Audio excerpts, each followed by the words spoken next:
మీ favourite teacher ఎవరు అంటే ప్రతి ఒక్కరు ఒక టీచర్ పేరు చెప్తారు జీవితంలో, ప్రతి ఒక్కరికి ఉంటారు అట్లా.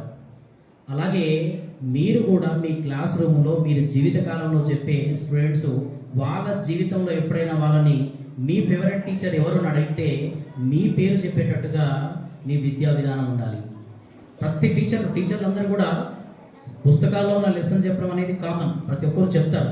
కానీ ఒక స్టూడెంట్ వాడిలో మంచి భావజాలాన్ని నాటడం, వాడిని మోటివేట్ చేయడం, జీవితం వైపు ఒక మంచి ఉన్నత స్థాయిలో వెళ్ళేటట్టు వాళ్ళని తీర్చిదిద్దడం, వాళ్ళకు ఆ నచ్చినట్టు చెప్పడం అనే విషయాల వల్ల మీరు వాళ్ళ దృష్టిలో ఒక ఫేవరెట్ టీచర్, ఒక ఆదర్శవంతమైన టీచర్, ఒక హీరో అంటే పలానా టీచర్లా ఉండాలి. మీరు చూస్తే పిల్లలు ఎల్కేజీ, యూకేజీ, సెకండ్, థర్డ్ క్లాసులలో మీరు ఏమవుతారా అంటే టీచర్ అవుతారంటారు.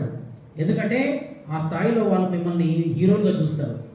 ఇంటికి వెళ్ళిన తర్వాత నువ్వు ఏమవుతావు అంటే టీచర్ అవుతానంటారు.